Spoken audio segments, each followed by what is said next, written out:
This is Bill Ryan from Project Camelot and Project Avalon, and the date is the 16th of February 2010, and this is a bit of an unusual video presentation here because I'm taking the step of making a video as an interpretation and as a commentary on an audio interview which we did with an important witness who came and reported his story to Project Camelot a little while ago, about a couple of weeks ago. And as with many of our witnesses, this person wanted to remain anonymous, but he has agreed that we transcribe the audio, and so we've got this as a transcript.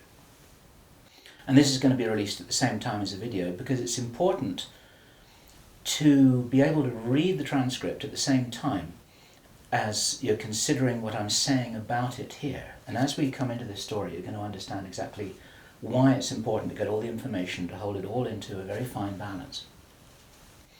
Now, this is a British person, and he worked in the British military for a number of years. And after he retired from the military, he worked in the City of London, in a fairly senior position, in a respected position, in the City of London. And for those people watching this video who don't know about the City of London, the City of London is it's like an enclave. It's like a financial enclave in the heart of London itself. Some people consider it almost a little bit like the Vatican. It's very old, it's very ancient. It's the heart of the financial system, not only of Britain, but possibly the world. Many researchers consider that it's very likely that the City of London calls the shots on the financial systems in America. They've got control over the Federal Reserve, the Bank for International Settlements, a whole bunch of things that happen. This is like the nerve center of the financial world. And it's very Masonic, it's very ancient, it's very traditional. And our source attended a number of meetings with senior Masons. And while many of these were interesting, they were routine by City of London standards. They were discussing financial affairs and so on and so forth. And then in the June 2005, he attended another meeting that he thought was going to be a routine meeting, but actually this was something rather unusual, and he realized it was unusual as soon as he arrived. In fact, in his interview with us, the one which we have the transcript of, you will see that he says that he felt it was an accident that he was there. He shouldn't really have been there. He didn't know what was happening. And as such, he didn't really participate in the meeting. He was there as a little bit as a fly on the wall. He was just listening to what was happening. And at first he didn't even understand what was being discussed. Now, the people there were Masons. They were senior Masons.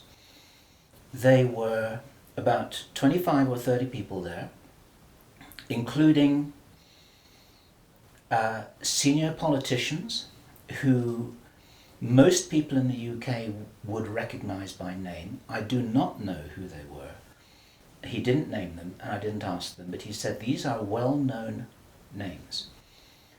The chief of police was there, representatives from the church, representatives from the military, 25 or 30 people.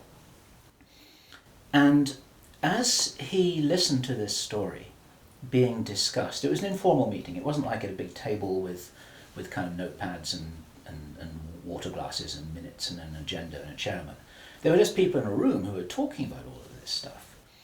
And what they were talking about was a plan that had clearly been made a long time ago. And what they were discussing was they were discussing the implementation of this plan. They were discussing how things were going, whether they were on track or not.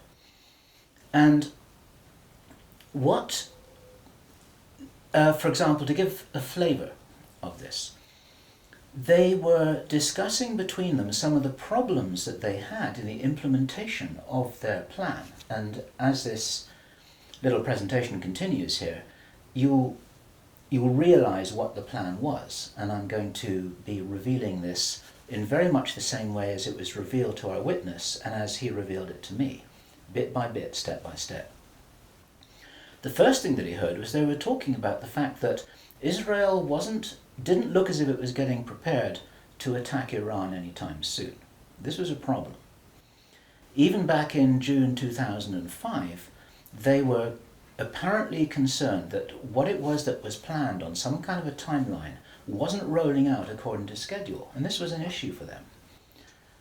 So that attracted his attention very quickly, because he'd never been in a meeting when this kind of thing was discussed. Then they were talking about China and how powerful China was getting, both militarily and financially, very quickly, and that the Japanese weren't doing what they were supposed to do, which was to interfere in some way with the Chinese financial system. They weren't doing that, and this was another problem because China was getting too strong too quickly. Other things that were discussed were, for example, the coming financial crash, the centralization of resources, everything that we saw starting to happen in October 2008. They were planning that and referring to it in their meeting in June 2005. So there was clearly a rollout of some plan here, and he was quite shocked the more that he heard, and when he really realized what was happening, he was extremely shocked. And one of the reasons why I'm giving this video presentation now is to soften the blow and interpret this a little tiny bit, because it is shocking information. And what I also want to do is I want to try and differentiate out between what it was that he reported, because he'd heard it with his own ears, and what it is that is his speculation and my speculation about how all this fits together. It's very important information. We need to know this stuff. Even though it doesn't look like it's going to be on track, I don't think this will happen. I think that there are a bunch of crazy people there who are extremely determined to do something, and they were in a hurry, and this is important to understand, they were in a rush to try and roll out this sequence of events. Now, what he described is what the sequence of events was. It starts with Israel attacking Iran. Now, this hasn't happened yet. There have been a number of indications that there are forces which are trying to push this into happening.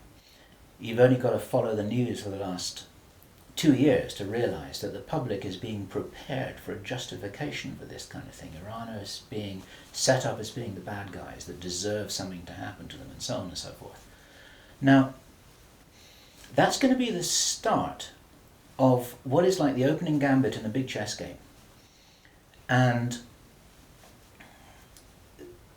the plan is to provoke Iran or China to retaliate. And our guy, our source, who is a military man, is privately as convinced as he can be, although this has never been made public and this is not publicly known, that Iran does have nuclear weapons. He believes that they have been provided by China behind the scenes. And all of this is intended because it's all right with these controlling forces that Iran has nuclear weapons, because they want them to be used. The plan is for either Iran or for China to retaliate after Iran is struck with a nuclear weapon.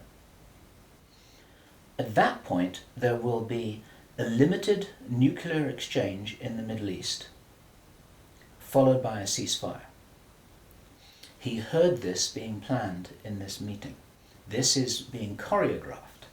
It's like the script for a movie. This is exactly what's intended to happen. And during this time, the other thing that's being set up for this, and many people watching this will be aware that this is being set up in the background. We've had a lot of information about this from a number of good researchers from many countries who are reporting this on the internet, that things are being set up in many of the Western countries for there to be heavy controls over populations, martial law, increased powers on security forces who are not just the army or the police, but in Britain, for example, our source said that he absolutely knew personally for a fact, that a very large number of private security people, their powers were being increased to give them the ability to arrest people, the ability to detain, the ability to handle riots in streets. And here we're talking about just regular people working in private security, people who give the parking tickets on the streets. Their powers are being increased in the same way. And last year we heard President Obama talking about how he wanted to have a sort of national guard at home in America ready to handle this kind of thing. There are a lot of indicators that this is being set up.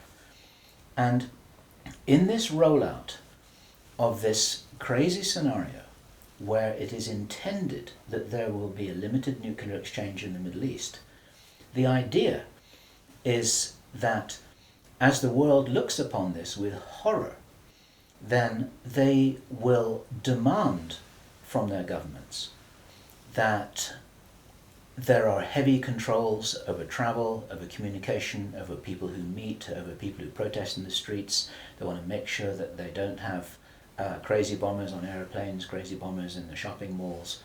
They want to make sure, and because people will be driven into fear by this, they'll request and demand and insist on heavy controls from their governments, which will be justified. And this is where you're going to kind of get the martial law situation in all the Western countries. It's intended as a justification. All of this is just the start of something, because this story gets much bigger, and it's pretty horrifying. And if watching this now you're feeling a little bit shocked, this is how I was feeling when I heard this information, and this is how our source was feeling when he was hearing this information in this meeting, because this is just the beginning. Now, during the time of this ceasefire, everyone's shocked, everyone's frightened, everyone's really terrified about where this is going to go. There are all kinds of heavy controls over populations everywhere. And then the next thing that happens in this chess game that's being played is that biological weapons are released on China. You heard this being discussed in this meeting. They will release a flu-like virus that will be genetically targeted against the Chinese population. It's racially targeted against the Chinese people. It's designed to spread like wildfire and to knock out a large number of the Chinese people. And these people in this meeting were laughing about this. They said, China will catch a cold. Those were their words. China will catch a cold. And they were laughing about the fact that these biological weapons will wreak havoc among the Chinese population. And after that, then what effectively will be a kind of plague will actually spread right across the world to the West as well. Our source was not clear whether this was a Chinese retaliation or whether the thing would just spread out of control in the way that it would be very understandable if it did, whether it's racially targeted or not. These things actually mutate. So now you've got a situation where there's been a limited nuclear war in the Middle East. There's a pandemic that really is sweeping across the world and really is killing people very visibly. And you've got this totalitarian military lockdown in all the governments in the Western world because everyone's going to be in panic about all of this. And then, he said, then the real war starts. Something that would be justifiably called the Third World War, with a much more major nuclear exchange. And at this point, I asked him, is this just about population reduction? What is this about? Why are they doing this? Why this insane Dr. Strangelove plan for just unleashing all of this stuff on the world? Why do it? Now, as our conversation went on, I started to find answers to those questions. Now, some of this is speculation. I want to share this speculation with you because it's important enough that we work together here to figure out what's going on. And there are some clues, there's some very important clues that I'm going to present to you here in this video. He said, absolutely, it's about population reduction. So I said, well, in this meeting, did they mention any figures? And he said, yes, they did, 50%. Half the world's population. This is planned as per the Georgia Guidestones. For those of you who don't know what the Georgia Guidestones are, it's a stone monument in Georgia in America that was erected anonymously a number of years ago. It's in 8 languages, and it's like an Illuminati manifesto for a new world, as it were. And just hold that thought about this being a manifesto for a new world. This is an important concept here in what I'm presenting. One of the key parts of this manifesto for this new world is that there should be a population of 500 million people. Now, 500 million people is an enormous reduction from the nearly 7 billion that we've got at the moment. That's pretty much 95% of people who would no longer be on this planet. And 50% is a step towards that. And there's a reason why they're doing all of this. There's a reason why they're in a hurry. There's a reason for this insanity. And when he was explaining this, then he said that they have a name for this plan. This project has got a name. And I said, well, what is this name? He said it is called the Anglo-Saxon Mission. The Anglo-Saxon Mission. Now, I'd heard that before. It was something historical, I think, to do with the Crusades quite a long time ago. But I hadn't heard it in the present day context, and neither had he. And later on, as he continued to tell his story, I began to understand what I thought this might be about. Hence the title of this video, and the reason why I want to share this information with you, because we need to work together to figure out what's going on here. It's extremely important to understand.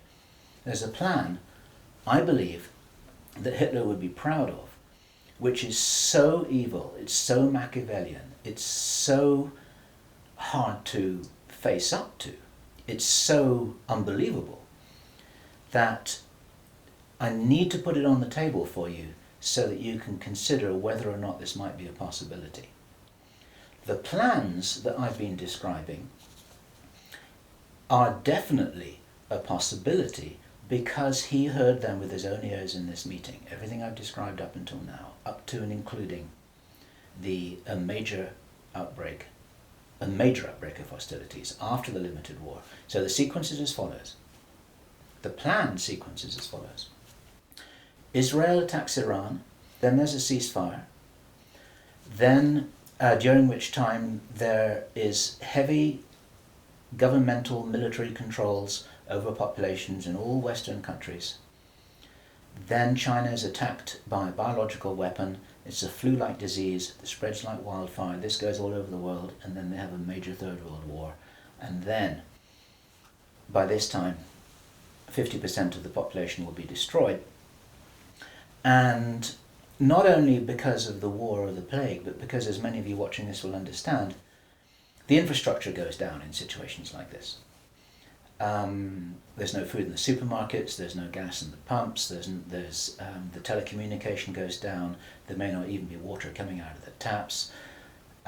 People are kind of thrown back into a Victorian era without the facilities to handle this, because most people don't have their vegetable gardens, they don't have their horse and cart, they're not able to survive in the way that we used to be able to. We're very, very vulnerable in our technological advancement. We're extremely vulnerable, and of course the controllers know this.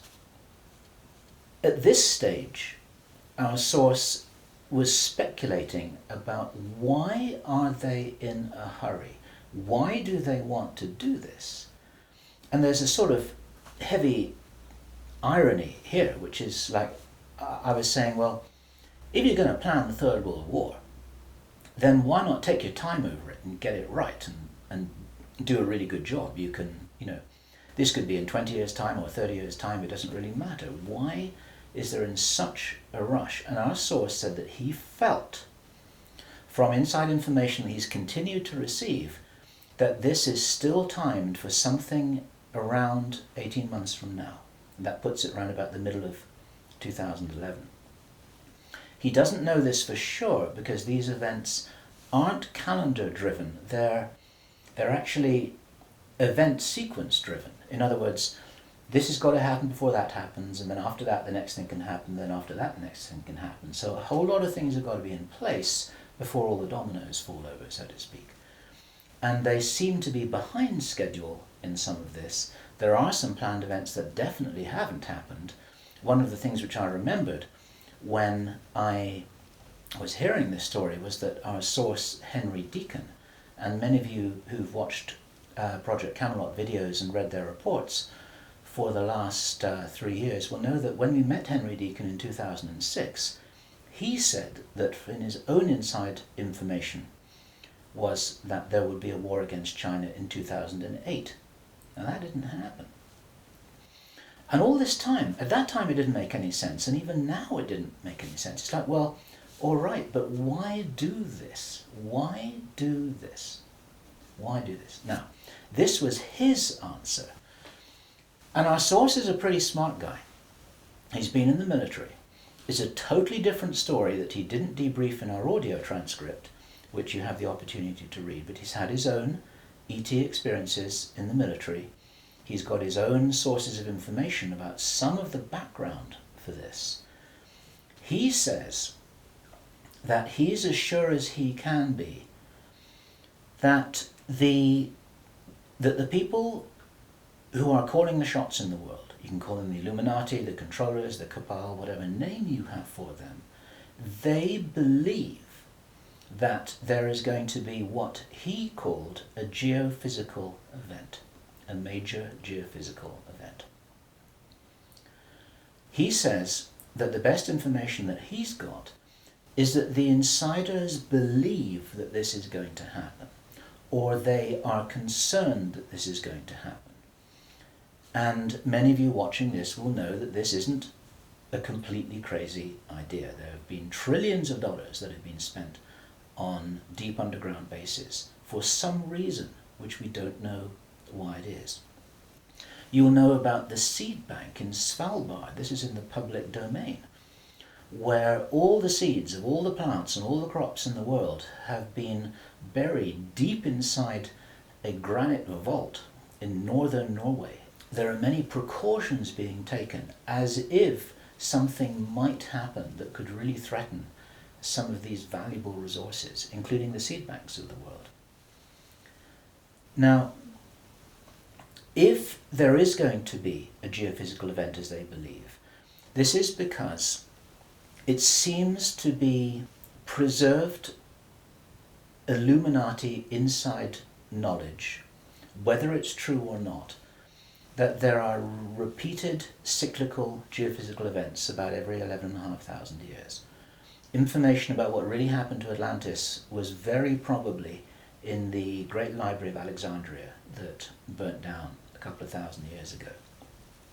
There are persistent rumors that much of that information has been retrieved and it's in the Vatican Library. This is information which is not in the public domain and which the insiders may have access to. Whether it's accurate or not, the important thing is to realize that they probably believe that this will happen and they're making their precautions. And this might be the justification for this insanity that we've just heard about in this plan. Consider this. He said, if there's going to be a major geophysical event, something like a pulse shift, maybe it's Planet X, maybe it's some kind of energetic phenomenon that the solar system is going to be moving into, that's going to somehow destabilize the Earth or the Earth's crust in some way. We don't know. But if there were to be a major emergency like that, something that would actually make a war look very inconsequential, the thing that will help the human race to survive it, or will help parts of the human race to survive it, is if there is already emergency preparedness in place before it happens. In other words, if you knew that there was an emergency coming, if you knew, for instance, that there's a hurricane coming in to hit your city, then you put all the emergency preparedness in place beforehand. You have the troops ready, you have the infrastructure ready, you have the military ready, you have everything that you need ready to handle this situation so you can respond and react and recover in the best possible way. Our source suggests that the reason for this whole Third World War scenario is that then the Western governments, with the Chinese out of the way, will be in a state of such totalitarian control of their own population that they will be best equipped to recover and rebuild the new world after a cataclysm. And he thinks that this is what's happening. And I have to tell you that this terrible logic makes sense to me, that they would think that way. I'm not for a moment agreeing that this will happen. I think this is wild, crazy stuff, but if they believe that it's going to happen, then this could be their justification for this kind of plan that we've heard about is really being discussed. And this now is my own speculation right now, which also makes sense to me. And I invite your comments and your thoughts about this. We need to work together to figure out what's happening here. It's called the Anglo-Saxon Mission. What that told me was that the reason for the name is because this is a white racist agenda for the inheriting of the new earth. It's a plan that Hitler would be proud of. If they think that a new earth needs to be rebuilt, a new world, think of that little phrase there. If a new world needs to be rebuilt after a cataclysm, they want the Anglo-Saxons to be doing it. They don't want the Chinese to be doing it. They get the Chinese out of the way first. And then the Anglo-Saxons will inherit this new world with the other nations, the Asian nations, the African nations, the South American nations. Presumably, it is assumed that they won't have the resources to be able to handle the situation in any kind of a way that gives them the strength to recover after whatever it is that they think is going to occur. So there are several other parts of this which also fit, and one of the reasons why this is an important presentation to make personally is my own personal thoughts, because up until now I've been following a lot of the well-founded research on these sorts of agendas. We've had our own sources of information over the last 3 years. But I've always had questions in my mind, like, why would they do this? You know, war against China, why? Third World War, why? And suddenly, a lot of these things start to make a little bit more sense. It's possible, for example, that when we heard from Jordan Maxwell in our interview with him, which we did at the end of last year, 2009, he described to us how he had researched a number of repeating symbols and images that had been used ever since the time of Hitler, and even long before that, about the dawn of a new day. There's something very important in Masonic and Illuminati thinking about the dawn of a new day.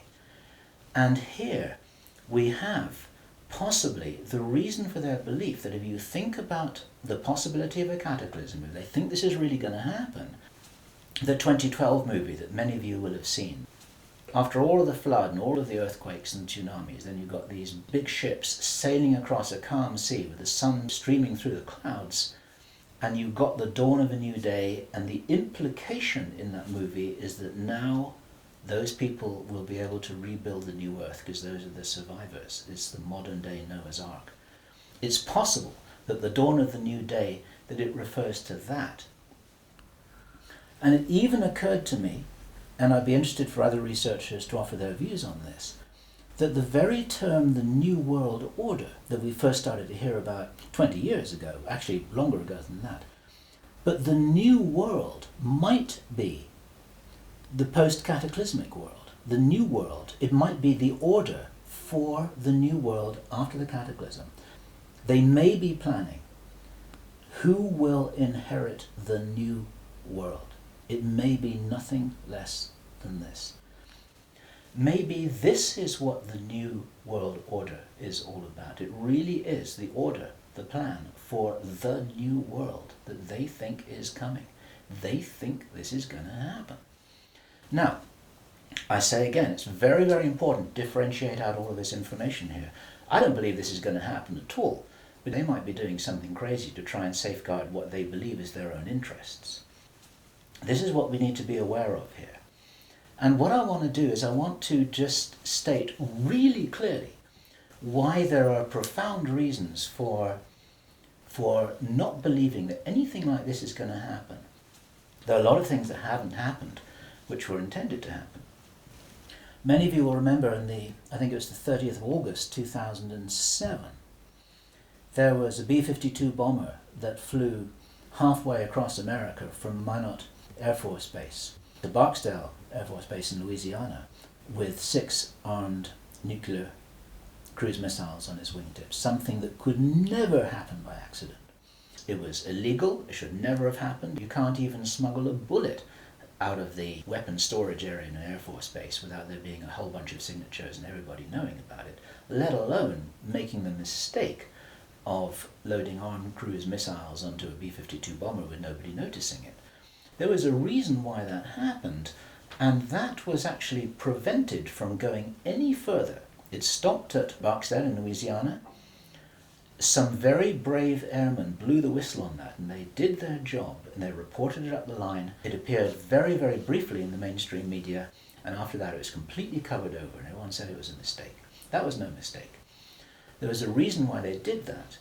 And what many of you don't know is that at that same time, at the end of August, a group of anonymous investors bet $2 billion that the stock market would fall by 50% before the 21st of September 2007.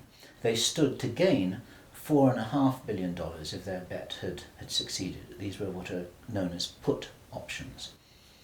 And the insiders in the stock market, they call them bin Laden trades. It's a sort of ironic description because of the betting that took place around about 9/11. Okay, those people lost their bet. It didn't work. The plan didn't work. The stock market didn't fall. The bomber never went any further. And for all we know, that was intended to be the start of the Third World War. It never happened. Okay? We heard a few minutes ago, I was describing how Henry Deacon described that the war against China was meant to start in 2008. That didn't happen. A lot of people thought that was crazy. A lot of people thought he was crazy. Maybe he wasn't. Maybe he heard something that was a real plan, but they're 2 years behind schedule, and maybe this will never happen at all. There are a number of other things that may have been planned and which have never transpired. It's very interesting to think about the so-called Mexican flu outbreak, the swine flu outbreak. For the last 6 to 9 months, we've been looking at a scenario where it looked as if they wanted to roll out vaccinations, they wanted a lot of people to get ill, they wanted to announce a pandemic. Even now, there have been proposals to extend this pandemic declaration for another 2 years, and nothing's happening. In England, we call it a storm in a teacup. There's nothing happening here, but maybe something was intended. Now, if it wasn't intended, it's possible that all of that could have been some kind of a test, just to see how people respond, to see how people react, to see how quickly it spreads, to see what the take-up of the vaccinations will be. And then, of course, us at Project Camelot and a number of other people who've been activists in this whole area trying to draw attention to all of this, now we're all on a database. They know who's going to stand up and start talking about all of this stuff. So it might have been an experiment, or it could have been a failed rollout of something. There's plenty of reason to believe that things are changing. This is the important thing. And those of you who've been following the work of David Icke, this is an important perspective here, because we support his work fully, in as much as he makes a beautiful presentation and he starts off by saying, we are infinite consciousness. there are many ways to put this, but it's very hard to disagree with that. We're immortal, godlike beings who've long ago forgotten what our power was. The potential of consciousness is enormous. It's very important to realize that how powerful we are may be the single most important component in this whole picture that enables us to save the day. This may be what it's really all about.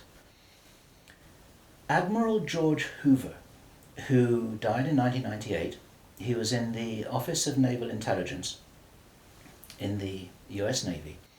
He talked to researcher Bill Burns, the editor of UFO magazine, and Bill Burns described this conversation with George Hoover to George Norrie from Coast to Coast AM.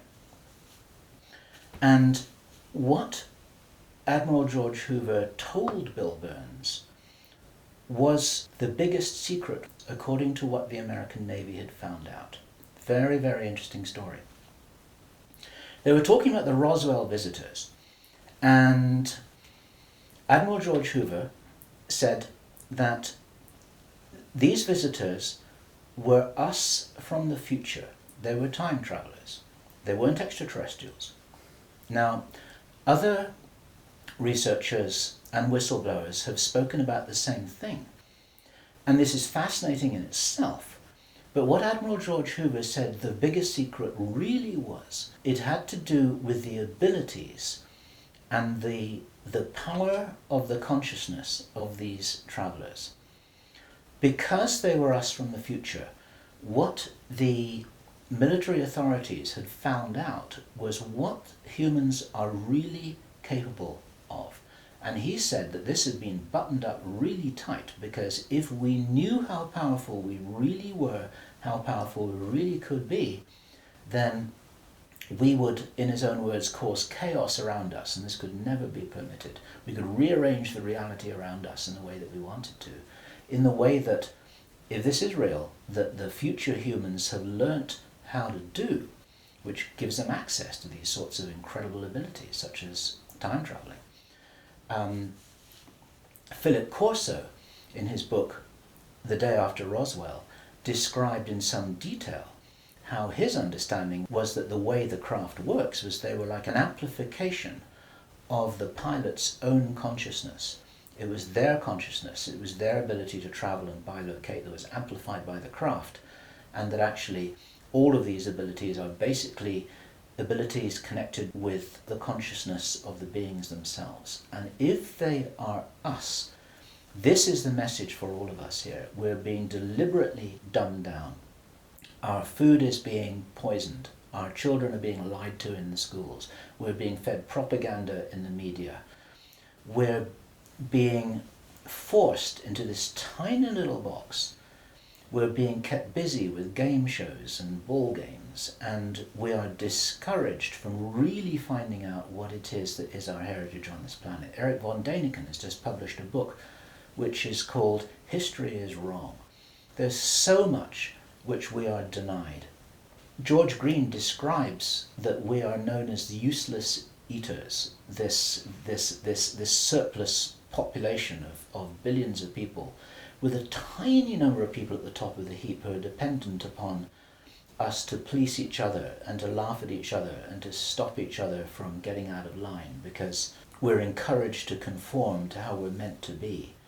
And so there's this straitjacket that there's the opportunity for us to break out of, and it's this straitjacket which has been deliberately put in place by these very people who've been creating this plan.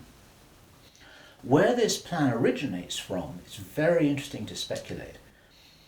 Our source told us that this has been in place for a long time. He'd first heard about the Anglo-Saxon mission as long ago as 1976. The Illuminati symbolism about the dawn of a new day has been going on for a long time.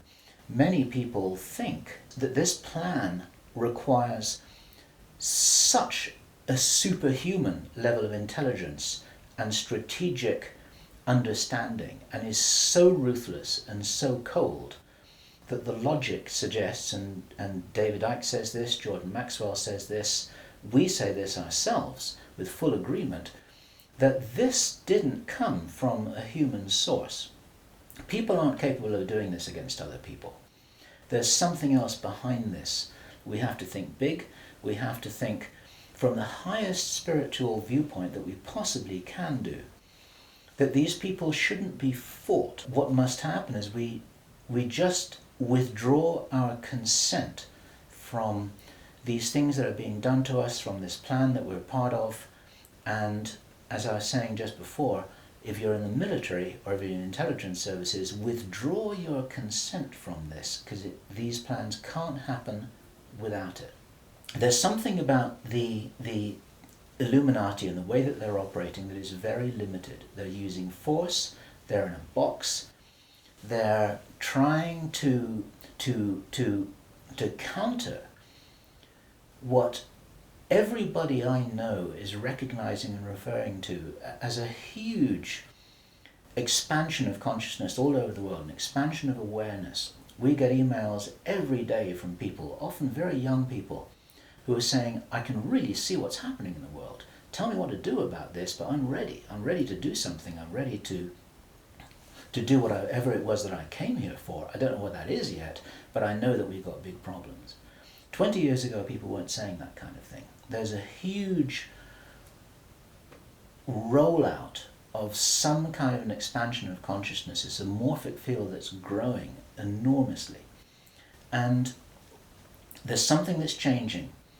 And my personal belief is that this is certainly being supported by benevolent non-human agencies, let me put it this way, who know about this kind of plan.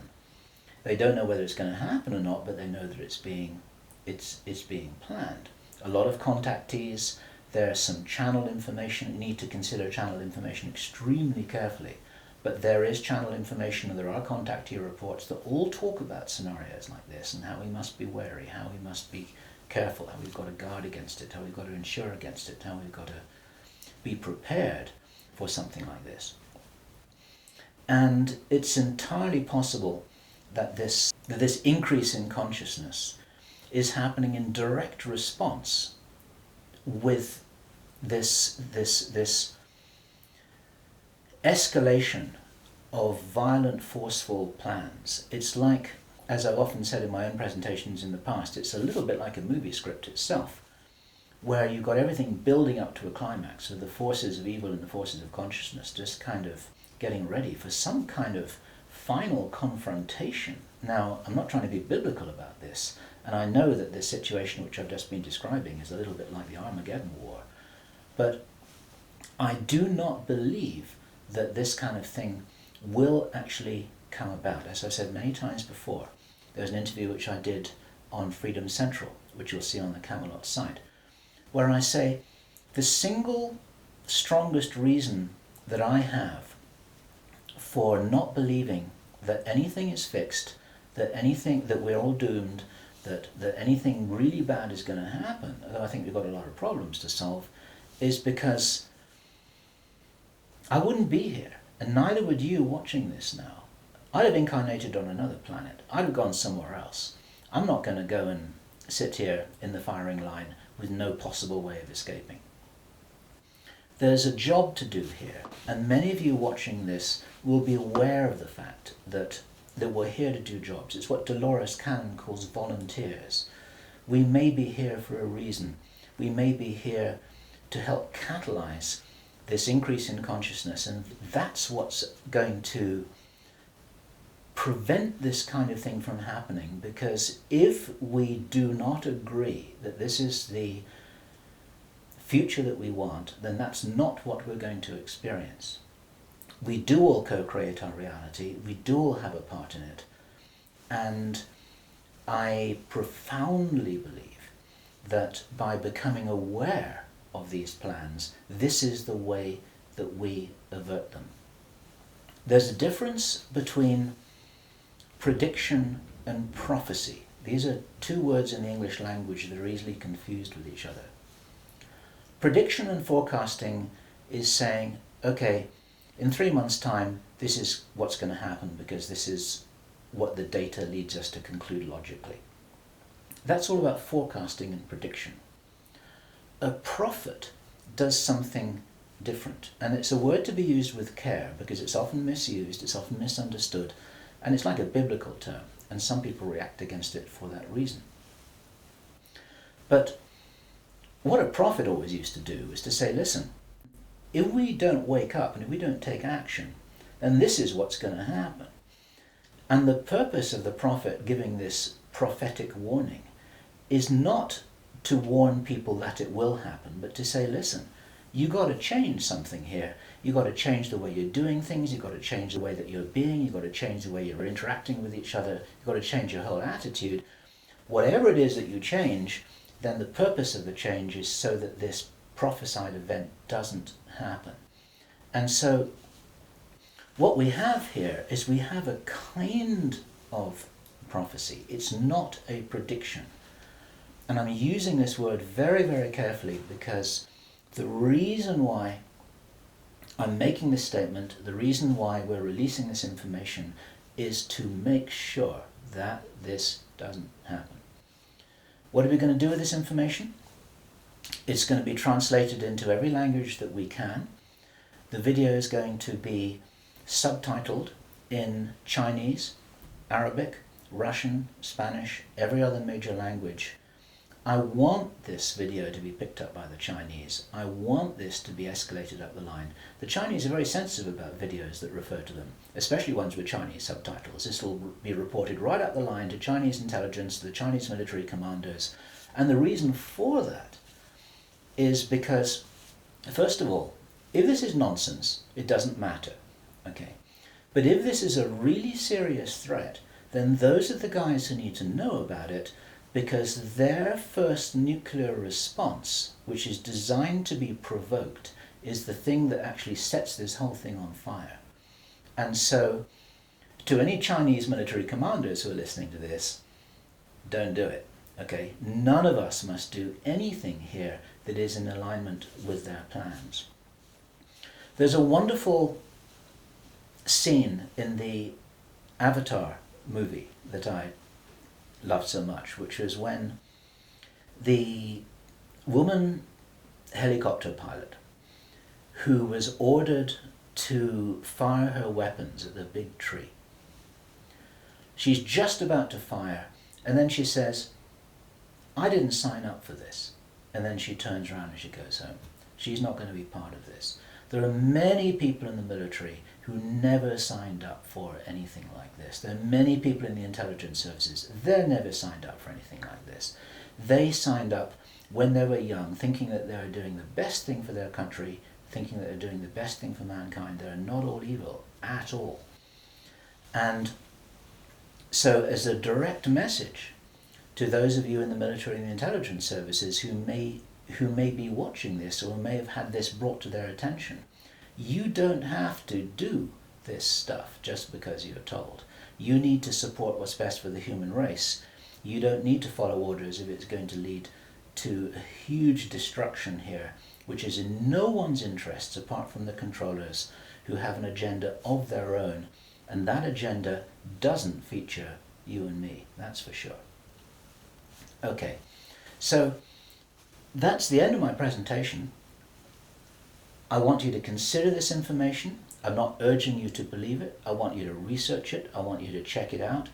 I want you to read the transcript carefully, and I want you to see whether this correlates with anything else that you know and understand that's come to your attention. We're all working together here. We're not trying to force you to believe anything at all. We need to be careful about this information, but at the same time, if there's any chance that this is true, if there's any chance that this is for real, then we have to know about it, okay? And if you are not sure what it is that you should be doing, then I say the same thing that I always say, which is do whatever it is that you came here to do, because most of you watching this video are here for a reason. I do understand that you may not know what the reason is yet, but you're probably here for a reason. You're probably watching this video for a reason. Do whatever it is that you came here to do. This is Bill Ryan, Project Avalon, Project Camelot. It's the 16th of February 2010. Thank you. What we don't know about the situation at Roswell is whether these were extraterrestrial, whether they came from a hollow earth, whether they came from another dimension. We don't know this, right? We don't. The only clue that I had was from this naval officer. He was from the Office of Naval Intelligence, ONI, called George Hoover. We've talked about him before, who said that he was the Corso of the Navy, and that the military believed, and he said he knew that these entities were not so much interplanetary, but they were literally time travelers. And the big secret is that they were us from the future, and that we and they had the same powers, and that was the real fear of the government, that we had the ability to manipulate reality around us. We've always had that ability. We just didn't know how to use it. And if we ever learned how to use it and we're not ready for it, we would cause chaos. And that was the big secret that the Navy eventually found out.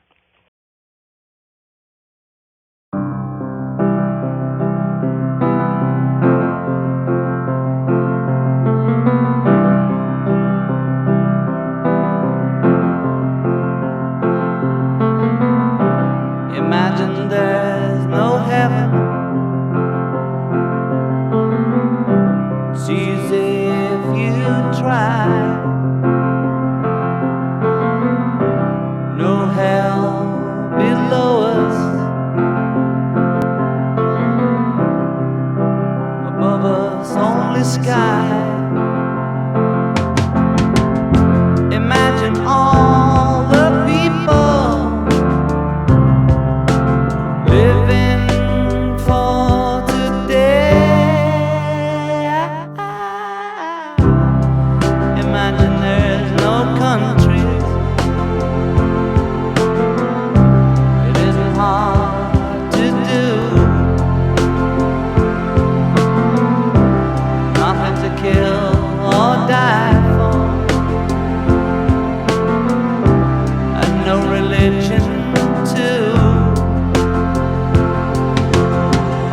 Imagine all the people living life in peace. You may say I'm a dreamer, but I'm not the only one. I hope someday you'll join us, and the world will be as one. Imagine no possessions.